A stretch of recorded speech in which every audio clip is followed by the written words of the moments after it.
Yang Berusaha Mr. Herizal Hazri, Chief Executive of Institute of Strategic and International Studies Malaysia, Your Excellencies, ISIS Board of Directors, distinguished speakers, honored guests, ladies and gentlemen. Welcome to Day 2 of PRAXIS 2021 Recovering Malaysia. This event is made possible with the support of our partners, Konrad Adenauer Stiftung and CGS-CIMB. Youth is the future of Malaysia, and the pandemic has derailed much of Malaysia's youth agenda. In this session, the panelists will discuss on the structural impediments and explore policy avenues for the recovery of Malaysian youth. Without further ado, I would like to invite Ms. Saraya Mia to moderate the session. Ms. Saraya, the floor is yours. Hello and good morning. My name is Saraya Mia. I'm a broadcast journalist from Astro, Awani, and I will be moderating this session. Now, firstly, I am truly excited to be here today, to be speaking with three excellent women speakers, whose names I need not mention, but I will get back to that shortly. We will be talking about the rising of the youth. Now, young Malaysians have been hardly impacted by the COVID-19 pandemic. And because of wages, job insecurity, closure of schools and universities, but on the flip side, we actually see the youth stepping up to drive important conversations about reforms, political reforms, educational reforms, sexual education, climate action. All this were raised by the voices of young Malaysians. Now, again, I am truly very excited to be speaking with our guests and to ask if youth activism is here to stay. Without further ado, let me introduce you to our speakers. Co-founder and education director of Undi 18, Kira Yusri, Datuk Nicole Wong, youth chairperson of Malaysian Chinese Association, MCA, and researcher at ISIS Malaysia, Tengku Nur Christina. Thank you so much, ladies, for speaking with me today. Now, I'm going to start our conversation with the topic of Undi 18, or the lowering of the minimum voting age from 21 to 18 years old. Now, Kira, the bill has been passed by both houses of parliament and gazetted in 2019. Delay after delay, the Kuching High Court then ordered Undi 18 to be implemented by December 31st this year. The government, or the law minister, Wan Junaidi Tuanku Jaafar, has also said that the government will not appeal to this order. So, Kira, is this a win for you? Yeah, thanks, Saraya, and thanks, ISIS, for having me today. I think it's absolutely a win, and I think the journey to get here was a very interesting one. I think, first of all, I want to recognize that institutional reforms are not often, we don't often hit our goals within 4 years of advocacy. That's very rare. So, we're very lucky to be able to even get this far because of, considering the context that we are in. But I think because of the context we are in, where there's a lot of political instability, the institutional reforms are now on the table. And I think for young people especially, this is a win because we managed to capitalize on that and put our voices forward to ensure that our rights will be preserved for the next general election. So I think, it's absolutely a win in terms of allowing, 5 million new voters coming in if elections were held next year. But I do want to point out that it's quite a shame that Undi 18 will not be implemented before the Malacca or Sarawak state elections, because I think it will be a really awesome testing ground to see young people's sentiments in reaction to the political instability. Because while there are two state elections that are going to happen in the coming few months, they're both elections in a very different context, right? So Malacca state elections happening because there were party hopping, while Sarawak state elections have to happen because it's time for them. So I think especially for these two states, which are beyond Klang Valley especially, it'll be very interesting to see the sentiments of young people outside of Klang Valley and what they think of the current political situation. And I think EC has a responsibility to ensure that young people are able to vote before these two state elections. But I also want to see that. I also see that the law ministry has informed that they will not be able to do it in time. But despite all that, I think the fact that the court has given the government the end of the year as a deadline, I think it's a very good move, and I think it means the government has no more reasons to delay young people's voter registration any longer. Absolutely. I'm very looking forward to, testing the waters and seeing how that will look like after it has been implemented. Now I'm going to move on to Nicole. So in the era of information, where information is more available than ever, young people look at politics and they see chaos, lack of stability, which does impede policy making. From a politician's point of view, what are your thoughts on this, Nicole? All right. Okay. First of all, thanks for having me here. All right. To have a few, to share my view. All right. So I think youth, they can be a very creative force and a dynamic source, and also dynamic source of innovations. So they have undoubtedly throughout history participated. Contributed and even catalyzed important changes in political system, so power sharing dynamics and also economic opportunities. However, I think youth also face poverty, barriers to education, multiple forms of discrimination, and also limited employment prospect and opportunities. So I found a scenario recently, which is as many youth in our countries have remained political active through social media instead of engaging with political parties. Of course, we need to we need to look into ourselves why people don't join political party. Of course, so of course, young men and women are traditionally active politically in universities when allowed. So, but very often let down with political leadership and political institution and excluded from policy development. So as a result, I feel political activism of youth is not organized accordingly to format grouping. So I think opportunities for youth to engage in governance and also participate in political and decision making process depends largely on the political, socio-economic, and also cultural context, where social norms in many parts of the world results in multiple forms of discriminations against young as well as women. So I think for both formal and informal engagement can be understood as political participation, and both are beneficial for vivid and resilient democracy and should be supported. So I think for focus on youth in terms of their engagement in the political arena, it is relatively new priority for Malaysia, but extremely timely, particularly in light of recent events and democratic transition. So I feel it is touched upon the importance of youth participation in decision making, but did not offer concrete interventions at the time. It's always people under the age of 35 are rarely found in formal political leadership position.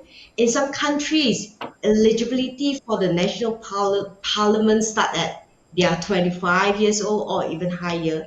It is common practice to refer to politicians as young if they are below 35 to 40 years of age. So I think it's time to get young people to involve in policy making instead of letting them out there, label them as they're immature and they're too young or something.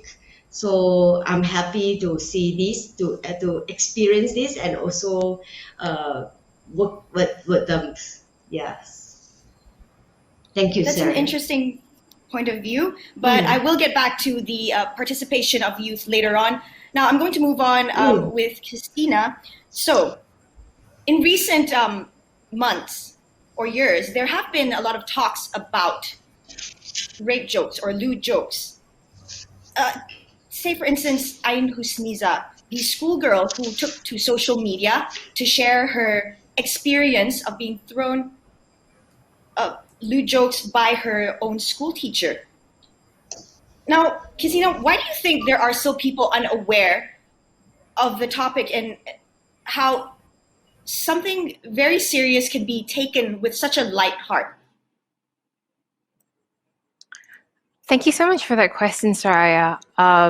This definitely opens up Pandora's box, but I'll try my best to address this. First things first is that we definitely need a change in the level of awareness.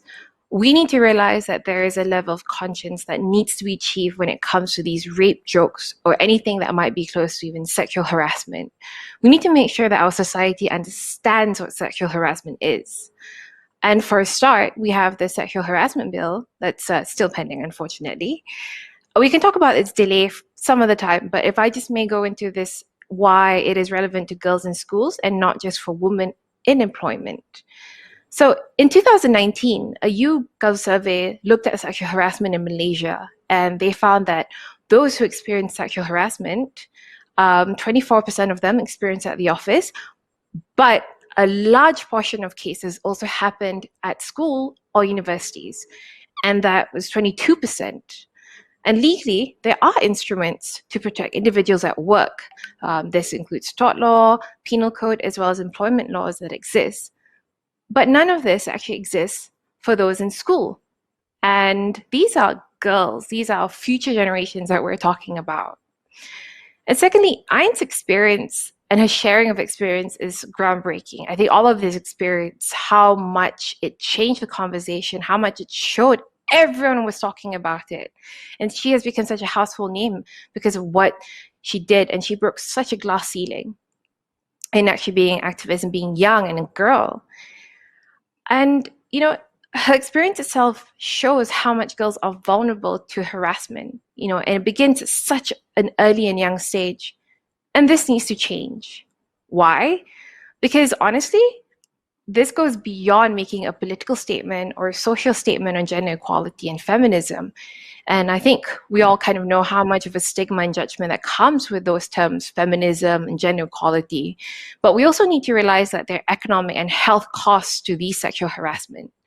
You know, economically, victims of sexual harassment at work, for example, reduce productivity. We can imagine what it has an effect on children in school and girls and how it affects their performance in education and how the performance in education then affects their progress, career progress, and basically their whole lives. And in school setting as well, you know, it's not just that, but these people also suffer from psychological effects that just doesn't happen, then isn't just solved over a week, but it's something that stays with them for the rest of their lives. So yeah, that's basically it, Saraya. Right. Optimistically, though, after Ayn has, you know, shared, and then on social media, more and more people are talking about, you know, sexual harassment, and I really hope that the bill will be tabled and passed very soon. Now, back to the topic of, you know, youth involvement in change making or nation building. So, you know, there are many different levels of society, you know, people living in the rural, the urban areas, different states.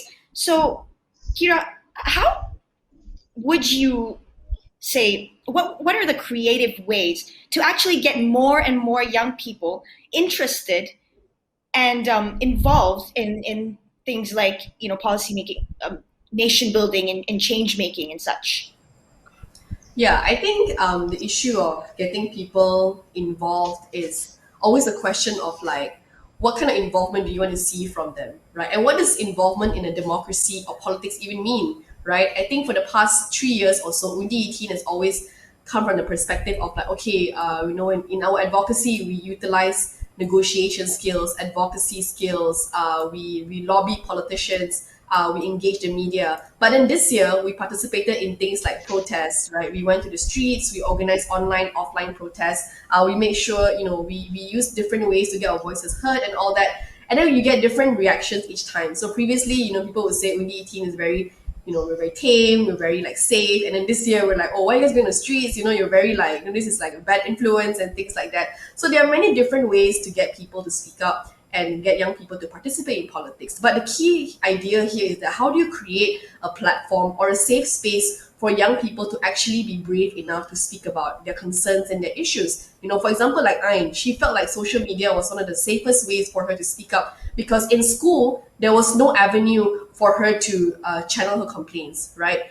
You look at other issues of maybe even police misconduct and all that. While there are mechanisms and all that, people still feel like it's not safe for them to speak up. So they take different ways and creative routes to voice out. Political parties is also another way for young people to get involved, right? If you look at Undi 18's program alumni, I think at this point we have almost 6,000 plus participants, young people that have been through our programs, either through leadership programs or webinars or forums. And many of them eventually, went on to co-found or found their own organization or to join or co-founded even a political party, right? And we always have young people on both sides of the political aisle actually, debating and discussing within Undi 18's programs. So I think one thing that we do, and I would say we do well, is that we cultivate a space where people from different beliefs and different backgrounds can come together and actually air their concerns. And then we facilitate and guide them to help them articulate what these concerns are and channel them into policy recommendations. So it's interesting to note that Dr. Nicole mentioned earlier that how do you actually provide constructive ideas or concrete interventions and policy recommendations. One of the programs that Undi 18 runs, Dewan Muda Malaysia, it is a continuation of Parliament Digital last year. It's actually a 2-year program to train 222 young parliamentarians to learn policy making. And what I mean by learning policy making is that they actually go through a 2-year program. So it's not a one-off program. We bring in experts from ideas, from KRI. We bring in experts from different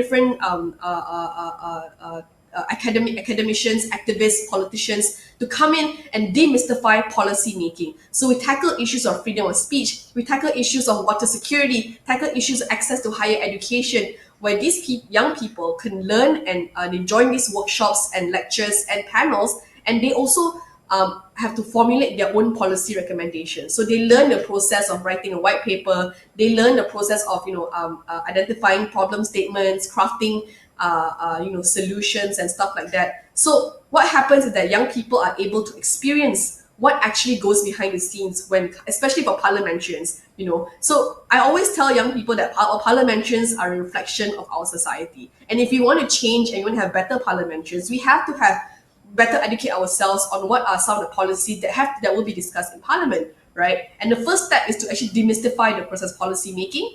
I work with kids and teenagers a lot, and so many of them think the parliament building itself is so inaccessible to them because it's this fancy, tall white building, and they think that only YBs can enter. But it's not. It is a public area where the people have every right to go and meet their MPs. So, before the pandemic, we try as much as possible to bring kids to parliament because I believe that these exposures are extremely important.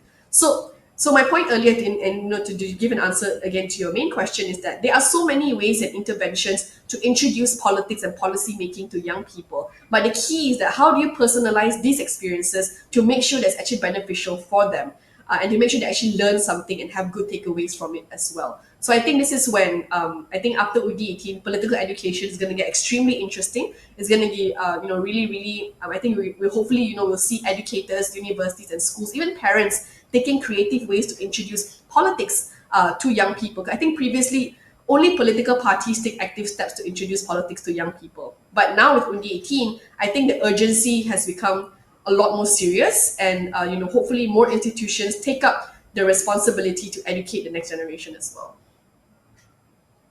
I absolutely agree and hope for political literacy to be introduced in as young as primary school, even just to get the basics, and all the way to university. Now, Dr. Nicole, MCA has aspirations of youth rejuvenation. it's to give the younger people more opportunities in the youth wing. But this does not mean that they will be in the process of decision making. But how would this actually impact more young people in their decision making processes? Oh, all right. Thank you for the questions. Yeah, I found for myself as a youth chairperson in MCA. In fact, as a youth chief in MCA, where else I'm also the vice president of the whole party.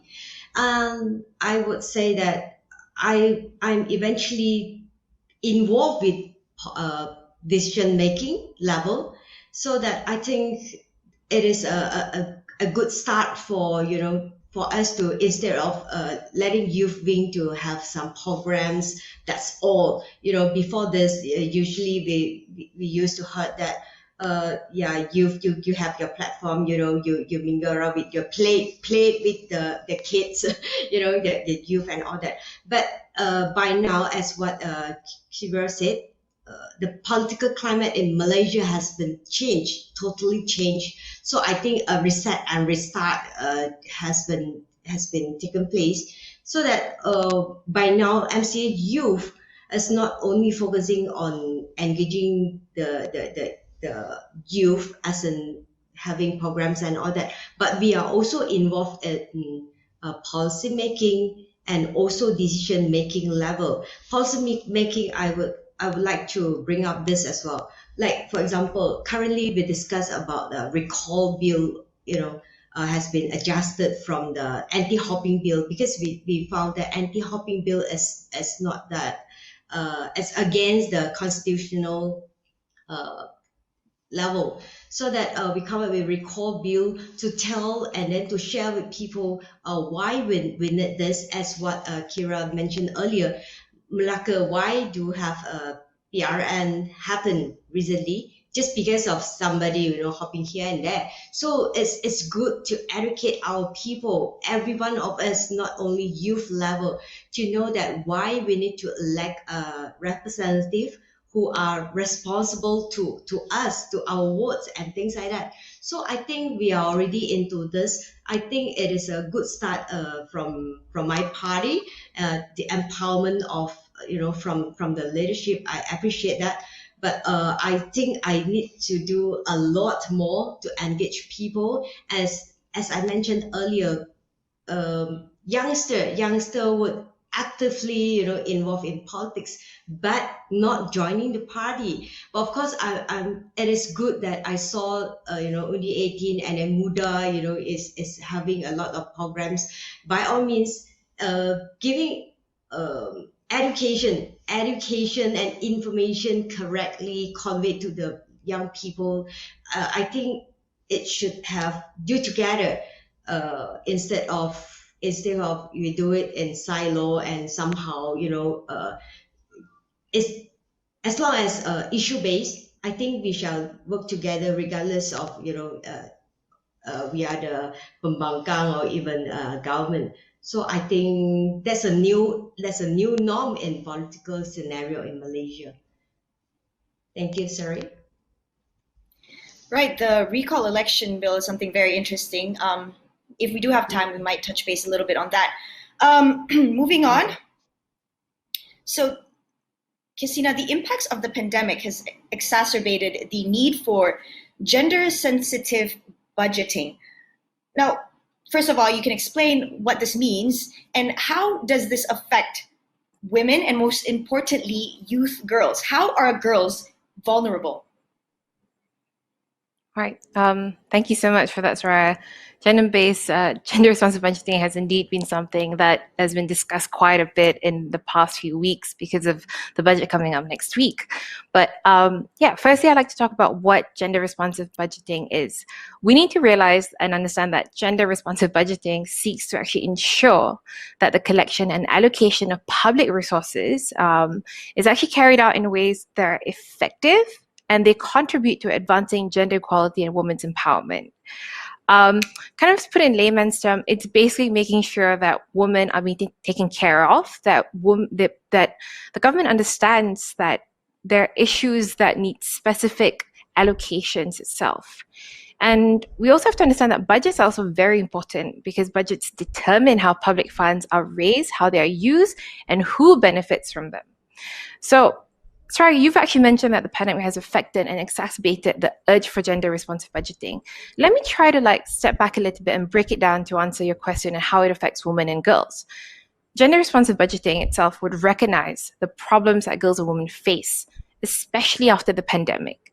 It is a display and portrayal of how much a gap exists for women and girls compared to everything else. And let me just say that this is not just in the event and case of women and girls, but it's for everyone and all the other sects of community and groups that are actually left marginalized. Let me also try to give you an example where gender responsive budgeting would help with women in society. If the budget allocated for care work, for example, is actually given by making care work itself more accessible, like having, let's say, childcare centers. But let's not stop at childcare centers. Let's also kind of expand and look at it in a space where you have care centers for the elderly. Because let's admit it, we are going towards becoming an aging nation by 2030. And these are the things we need to consider, explore, and start talking about before it's too late. So if there is budget allocated for care work by making it more accessible, like regulating it, and encouraging people to join the care work industry by having incentives, women and girls are able to focus on their careers and they are able to progress.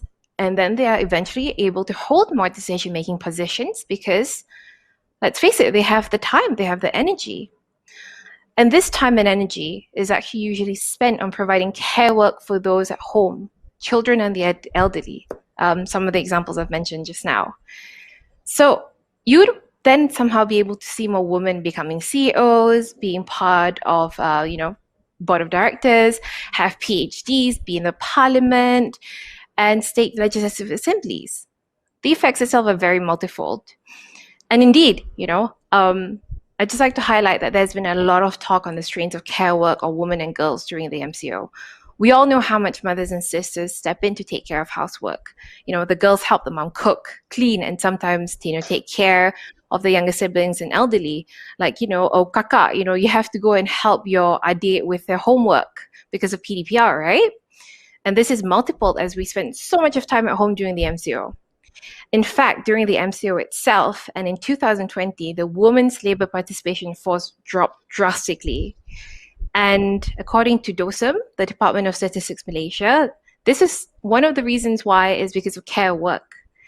And DOSM itself found that individuals outside the labor force, who are individuals who are not categorized as employed or unemployed, and not seeking jobs due to several reasons, actually shot up by 290,000 since the start of 2020. And guess what? 70% of them are actually women. So yeah, that's just some of the things that I kind of want to highlight, and I hope that answers your question, Saraya. That does. I do want to know that how this gender-specific budgeting basically is allocated. Like I just for my understanding, you did give a few examples. Yep. So one of the things is obviously kind of having sex disaggregated data. That's kind of, and this is something DOSM has actually been trying to actively do. And if you look at the labor survey, for example, last year's labor survey, you can actually see that it's actually broken down between woman, female, and male itself. And from this data itself, you understand what are the problems, where are the gaps, and you can actually seek measures to actually address it. Now, I also like to mention that gender responsive budgeting itself is not something that's new and foreign to Malaysia. Back in the early 2000s, under, I believe the minister then was actually Shahrizad, the Minister for Women and Family Community Development. She had actually introduced a guideline for gender responsive budgeting. Unfortunately, the agenda kind of fell through the cracks and was not actually proceeded and carried out through the years.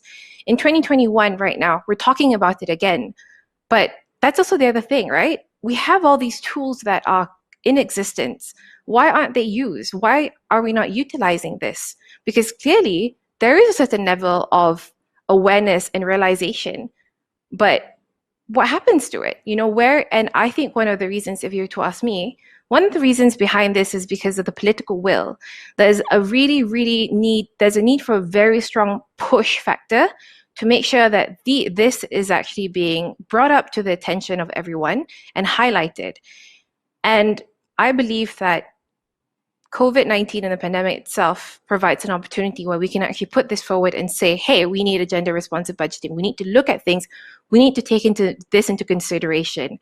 And to be honest with you, Saraya, I generally think that gender responsive budgeting is not just exclusive to gender, but it's actually a first step towards ensuring that others who are marginalized in the communities are actually taken care of, because it introduces this habit of being sensitive and recognizing that some people need a bit more of attention for them to actually be attended to. So I hope that answers your question again. Absolutely understand.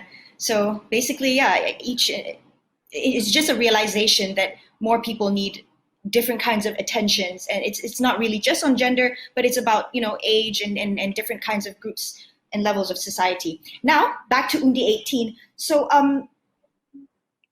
some people say that 18 years old is still too young to make a decision like voting.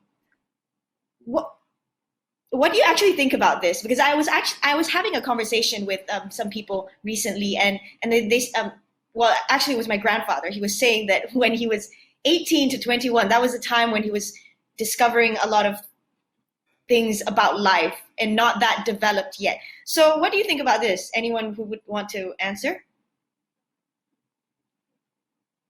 Maybe I'll take it really quick before I let. Maybe I'd love to hear from the other panelists as well. I think your grandfather is very right that it is an age of discovery. But for me, it's like, why is that a bad thing to make a decision, right? For us, I think we're always discovering new things, and I think and that shouldn't be a criteria. Like intelligence or maturity shouldn't be a criteria for you to exercise your right to vote. And I think we've been around this block so many times that my response is like, why are we so scared to allow young people to have a decision, to make a decision? Why are we so scared to allow them to have a voice, especially when we rely on them to carry the country forward? We rely on them to hold up our economy through jobs, through businesses, through education. But yet when it comes to politics, suddenly they're not smart enough, they're not old enough, they're not mature enough. And I think oftentimes this idea comes from a place of privilege as well. So I grew up in Miri, Sarawak, right? Way far away from Klang Valley, and I didn't grow up riding LRTs and going to the mall and hang out with my friends. And there was a couple girls in my school when I was 16 from 4, right? That they got pregnant in school, and if you know the Malaysian education system, if you are pregnant in school, you are immediately expelled. You buang sekolah. There's no second chance. You don't get to plead your case. Yep. You're just expelled. You're not allowed to continue your education. So today, those my friends have an amazing family, beautiful children, but because they didn't complete high school, does that make them less of a citizen to exercise their vote? Does that make them less intelligent? In fact, I argue that they've seen more life than I have, because they've experienced what is it like to start a family with very little resources. They had to navigate, economic hardship, to feed a young child, and to navigate life without having a formal education slip. So I think when it comes to voting and making a decision, we cannot only allow intelligent society to participate. Democracy doesn't work like that. Democracy allows for everyone to participate, regardless of your opinions, regardless of your education level or socioeconomic level. So if we don't discriminate in those areas, we cannot discriminate through age either. So that's my small opinion. It's a very good point of view. I will tell my grandfather that. So now we're going to move on to the questions Hi, by... Saraya. Can I say a few words? Yeah, of course. Go ahead. Yes. Your question just now. So I just want to add on a little bit. I agree with what Shira said.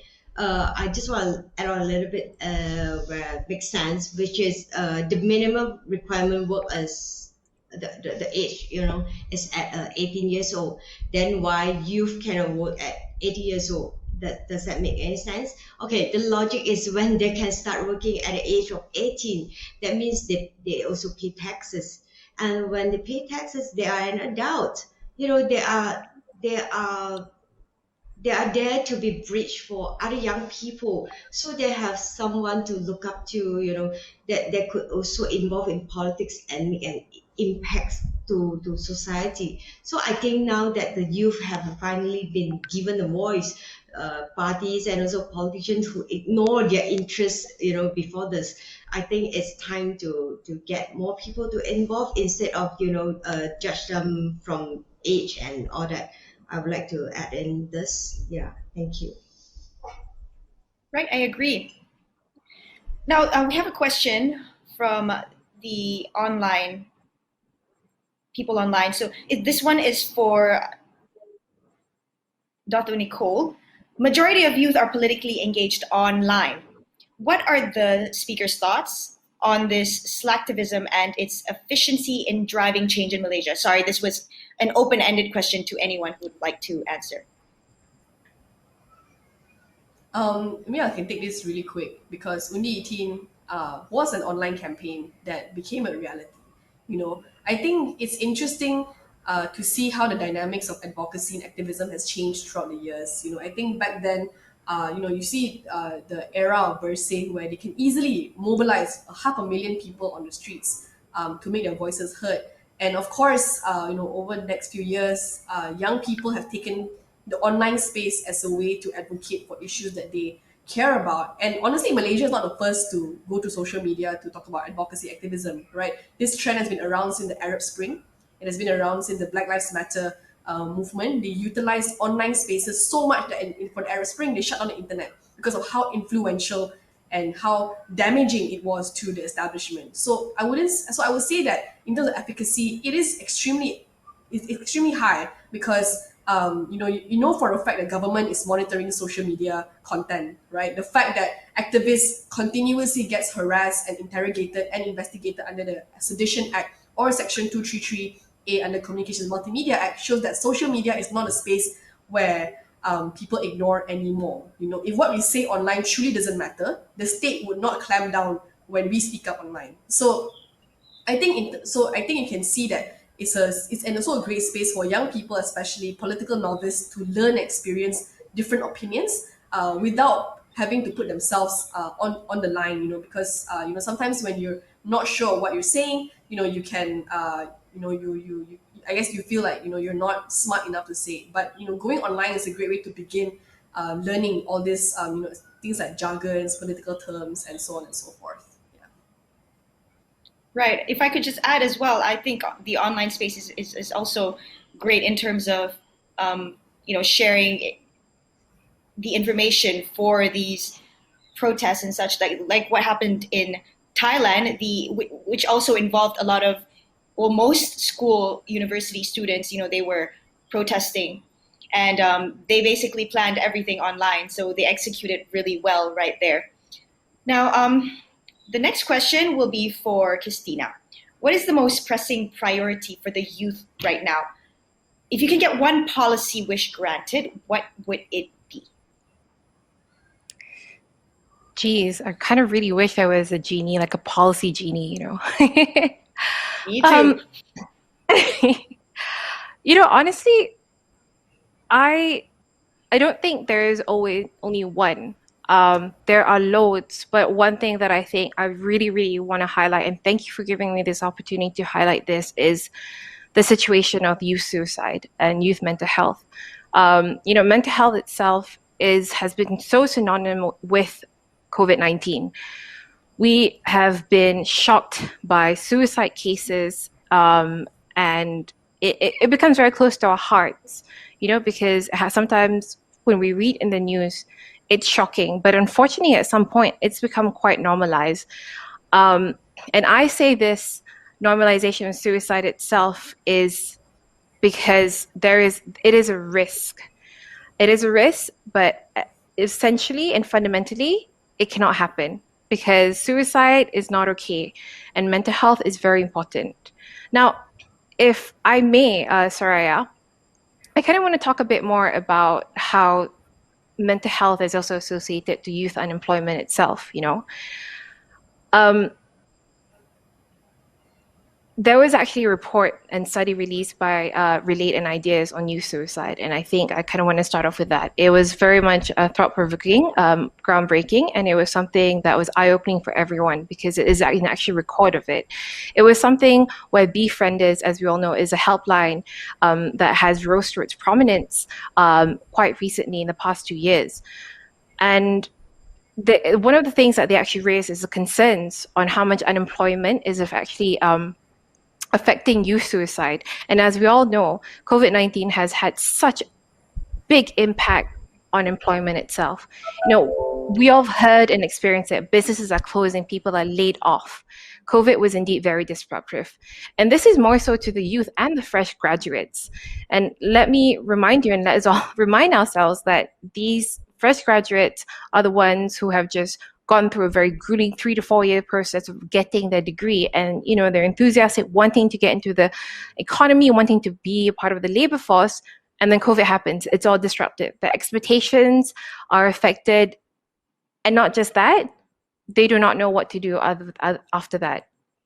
You know, it's also that thing where the fresh hires and you who are usually the youth are also more vulnerable to this last in, first out layoff policies.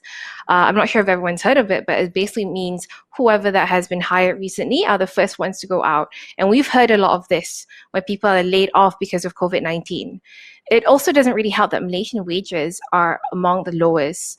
And among those with a job, the Ministry of Education actually conducted a survey and found that 2 in 10 people earn up to just 1,000 to 1,500 ringgit a month. And the thing about unemployment is that it can actually result in a 2 to 3-fold increase in the risk of suicide. It also has long-term consequences, unemployment itself, on one's job stability and income. You know, let's not invalidate, and let's remind ourselves that confidence, resilience of an individual is very important, especially, and it shapes their future because negative life events happen. COVID-19 is one of them.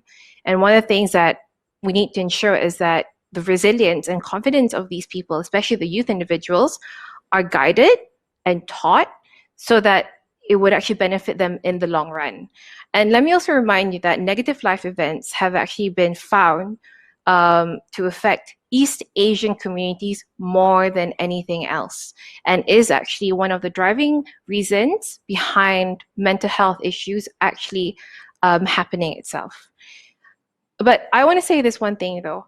I think it's been so great. There have been so many efforts in understanding how much mental support is needed. You know, you see government, state governments and NGOs now actually supporting this. You know, I see mental health matters appearing on KLCC's billboard every single day. And that's great. I'm so happy. But awareness is one thing. Introducing preventive measures is a whole thing, another thing altogether. And I think we also need to start realizing that we need to actually invest in preventive measures, and that includes introducing coping mechanisms.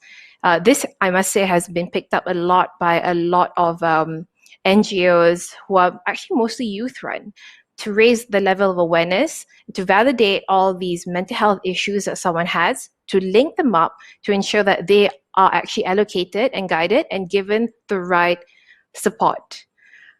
But it goes that, right? The government needs to ensure that there are more counselors, that counseling itself is not given a bad rep, you know? Just because you go to counseling, it doesn't mean you're terrible or bad or anything else. Counseling in schools need to be improved so that teenagers themselves are less prone to actually mental health issues. And let me just say that adolescent mental health is also an issue and needs to be tackled at the very beginning and core.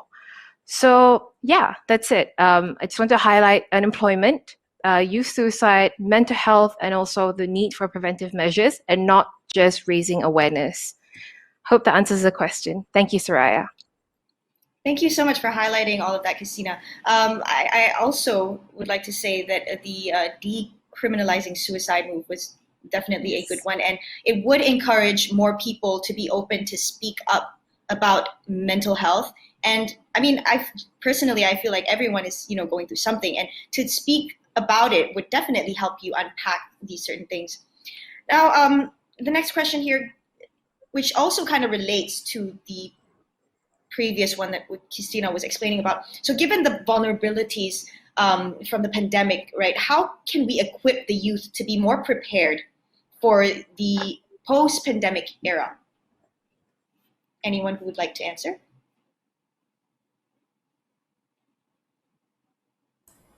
For me, I think it's a very how do we prep for them? I think the best way it is giving cash handouts. We need to revive our economy. Young people are unemployed.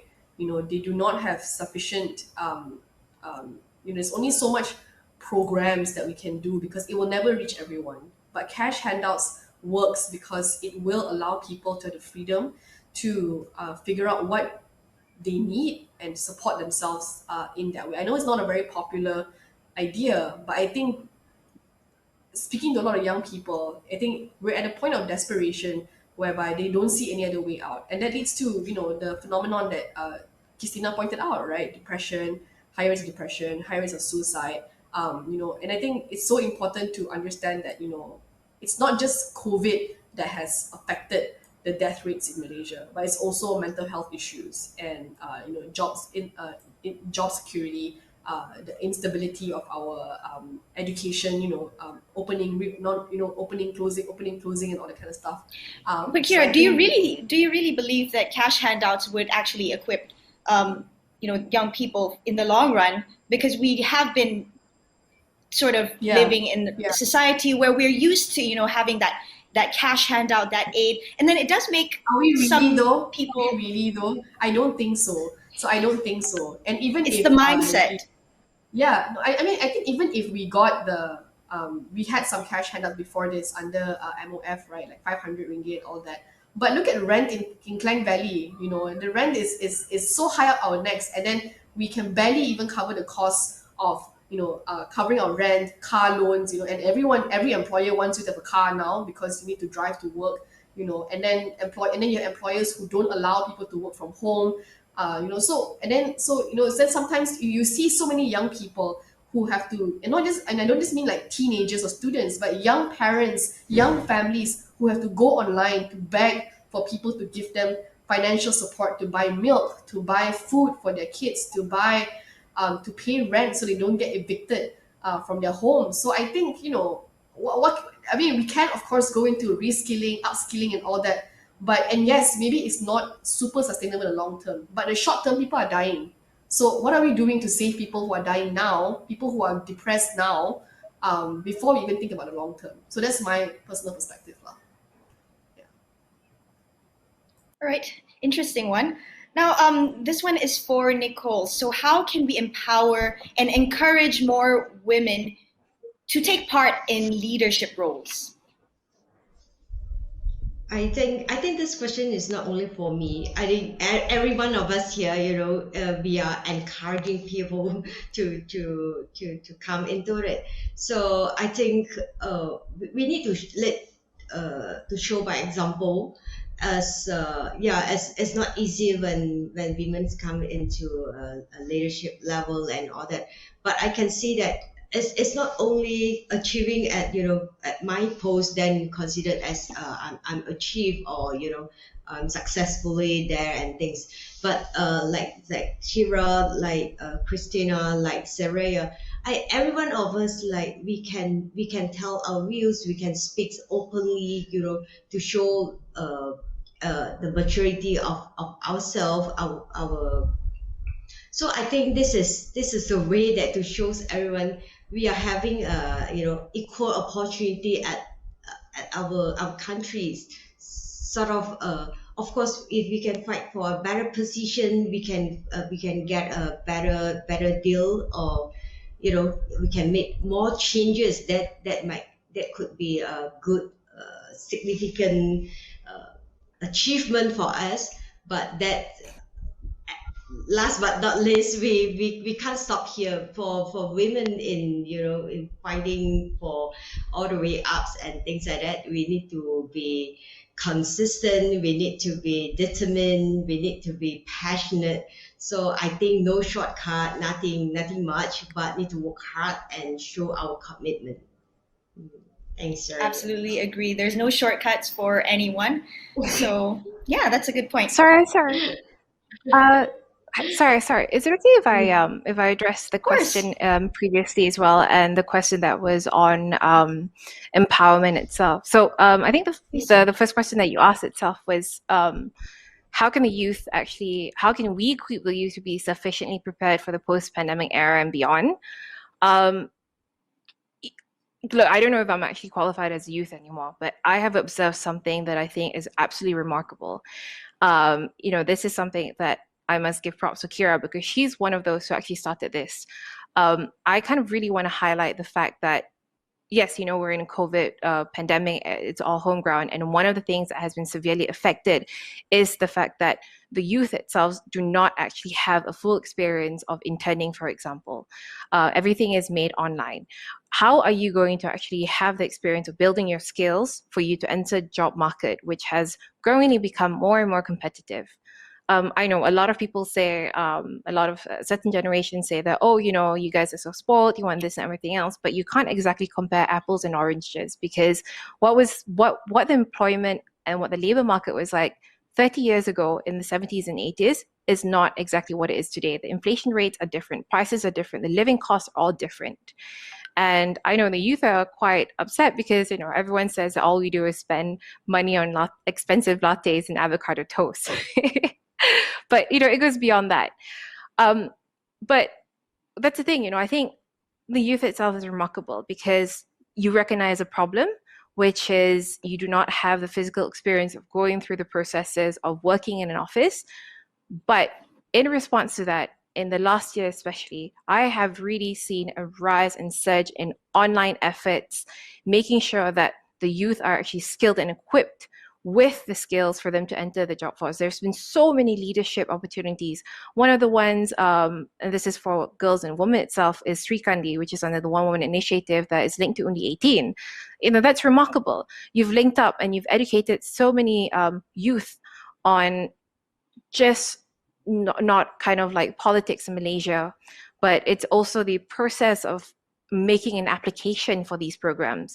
That is very much a skill that is, I think, very undervalued, but it's very important because, the skills that you have by putting an application in and recognizing what the employer or whoever that's going to be reviewing your resume CV wants is something that's important. And I think, honestly, it's something that is not looked at quite severely and strictly in universities.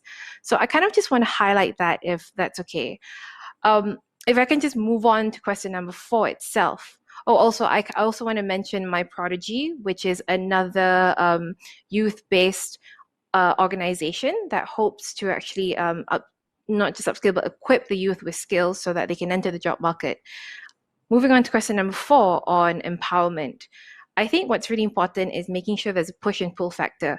The push factor here itself is in how the communities, like I've mentioned, Undi 18, One Initiative, Girls for Girls themselves, they are ready to equip people, pair individuals up with mentors and mentees, lean in itself to make sure that girls are able to build on their confidence. They understand, they know what to expect from actually putting themselves out there to take on leadership roles.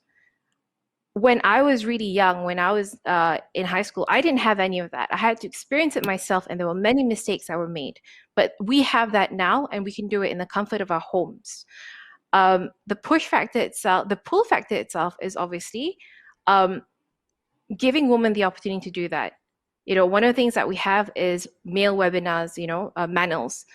And sometimes people kind of go like, oh, but the girl isn't kind of like good enough, we don't think she's eligible enough, we want to make sure that our standards are met. Look, the thing is that you don't give another person an opportunity. How are you going to actually understand the potential and the capabilities the individual has, regardless of their gender and whatnot? The whole point here is not to have tokenism, but to give someone else the opportunity to have them give their inputs. And we need to really kind of achieve and get to that sense of realization. So yeah, that's it. Sorry, I don't want to take up any more of anyone's time, but I hope I've made my point. Thank you so much. Yep, I definitely agree with that point as well. And from your previous point, I understand that a lot has linked to educational reforms, or like how we can make the education system better for the future generation. If we do have just a little bit more time, I'm just going to ask the last question for anyone to answer. So I quote Professor Shad Salim Faruqi, a legal scholar and law professor at UM. He says, a majority of adults do not have a working understanding of the Constitution. This is because Constitution literacy is not taught as a general subject in primary or secondary schools or universities. Well, what do you think Malaysia would look like if political literacy was normalized in schools? Anyone?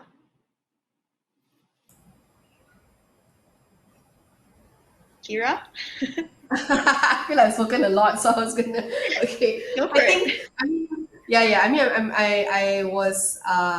am well aware of Prof. Shad's. I think he had an initiative as well to propose for constitutional literacy in our education syllabus, and it was a really great idea. They even prepared like lesson plans and modules and all that. But I think it was very challenging to lobby the Ministry of Education for it. I think constitution is so incredibly important because so many of us, and I mean, young and older generation, don't know our rights. We don't know that we have the freedom of assembly. We don't know that we have the freedom of certain freedom of speech. We don't know, and things like that. So, and these are all, these are really, really important for us to know, to be able to hold our elected reps and our politicians accountable, right? When it comes to understanding the power dynamics that we have in this country. So I think we do cover the Constitution in our education system a little bit. I think in Sejarah and in Civic as well. But it's really not in depth, and I know certain areas they don't want to cover. So I think if we are able to decentralize education in a way, allow teachers and school leaders to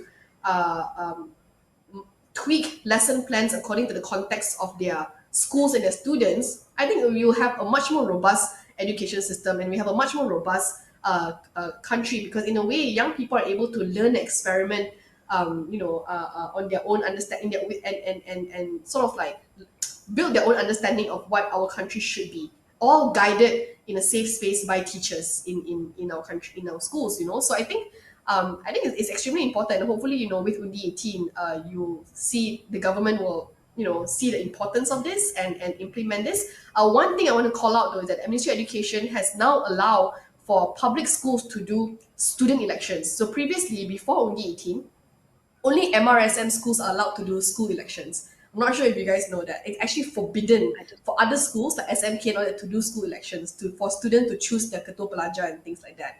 It's a bit ridiculous, right? Because it's such a common thing you see in American movies. You grow up, everybody want to be class president and all that kind of stuff. Mm-hmm. But then in our own country, we don't allow this trend for a student to vote their own leaders at the school level, right? How do we expect them to understand democracy and voting in elections if it's not normalized? So I'm really happy that I think during YB Mazli's time, they actually lifted the ban.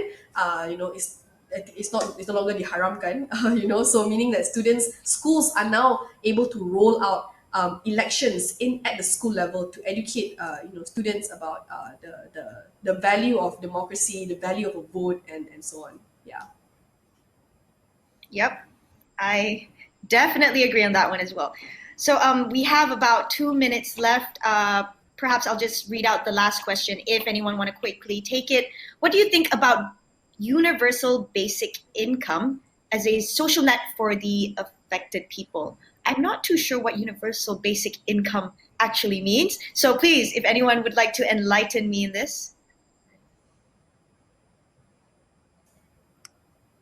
I kind of feel like this question is something that I should answer, but I must put out a disclaimer and say that this is not something that I look at quite extensively. But I do know that one thing for sure is that universal basic income has been discussed, and I think it's something that some of the more developed countries are actually looking at right now. But I think, most of the conversations that have kind of been in have not really mentioned UBI kind of like being applied in Malaysia. But I think what's important is that we need to push for. I think Malaysia has a lot of nuances and diversity when it comes to the incomes itself. And that is a unique thing itself that we must look at. And I think what we need to do is that there has also been, we need to be more sensitive of cash transfers because a lot of people are actually a bit more sensitive when it comes to cash transfers. What do you mean by cash This kind of transfers? goes, sorry, this kind of goes back to what Kira was saying just now, right? And I think I would kind of like, so I don't exactly have an opinion on this, but rather I have an observation itself with the argument. A lot of people are saying that if you give cash transfers to individuals, right? What are the chances and how can you guarantee that this 50 ringgit is going to go into their rent, for example, to meet their basic needs or their food? Or are they going to go and, get a top up instead, right? And I think this is a very kind of like a slippery slope because what we can do with this is that how can you actually control how a person spends, first of all, and how sure are you that everyone's, how are you going to govern how they do it? So I was actually quite taken aback with what Kira actually had actually said with a cash transfers because I actually just came out of a discussion yesterday that basically said we do not need cash transfers, we need e-wallet transfers, and we need to depend on that. But yeah, sorry, like I said, I don't really look into UBIs itself, but I kind of also wanted to highlight and mention and respond to what Kira had actually said initially on cash transfers, if I may, Saraya. Oh, and sorry, I also kind of don't want to expand more because we only have a minute left. Yep, I think we are running out of time right now. But that was actually a very interesting conversation, and I enjoyed it. I learned a lot. Thank you so much for sharing all of your insights, ladies. If you do Thank you want so to much for having quickly, us. yeah, thank you, Isis, for having me as well. Are we still good with time? Do we have time for another question? Or if anyone wants to say any last words? Yeah, I think I think it's important to continue having these conversations with whoever it is. I think what's problematic is that a lot of young people feel that these are topics that is too hard for them. But the thing is, if we don't talk about it, we don't learn. So I think Mhm. so I think the panel today at least I think it's challenged some of my mindsets, and hopefully we've challenged the audience's ones as well, because it's important for us to keep having these conversations, especially among the youth, so that we're able to provide better recommendations and better ideas moving forward. Yeah. Yep, I definitely Yeah, encourage so more. Sorry, go ahead. sorry. I would agree with Kira on saying that, these conversations are something that needs to be said and needs to be discussed. There's always a stigma on these things. And from where I'm looking and where I'm coming from when it comes to youth and the things that I've mentioned, youth suicide, mental health, women, girls, and whatnot, a lot of people have a lot of reservations about this. And I think one of the reasons why they have these reservations and stigma is actually imposed on them is because they don't understand it about enough. Everyone's so turned off by all these kind of, feminism, for example, and burning bras and whatnot. That's not it. It goes beyond that. And I think it's important to look at women and girls because it just doesn't stop there. It seeps into societies, it goes on to children, it goes on to communities and whatnot. And we need to start recognizing this, or at least just start talking about it so that we need to know that there's beyond that. And for the person that actually asked about the UBI, I do apologize. I didn't want to go on. But is it okay if, you just email me or I can get your email and we can have a further discussion about that? Thank you so much. All right, so that is all the time we have for this session, and yeah, it was again very insightful, and I was so excited to be speaking with all of you. So that's all. We're gonna wrap it up right now, and I hope everyone has a amazing Friday and weekend. Thank you again. I'm Saraya Mia from Astro Awani. Bye. Thank you, everyone.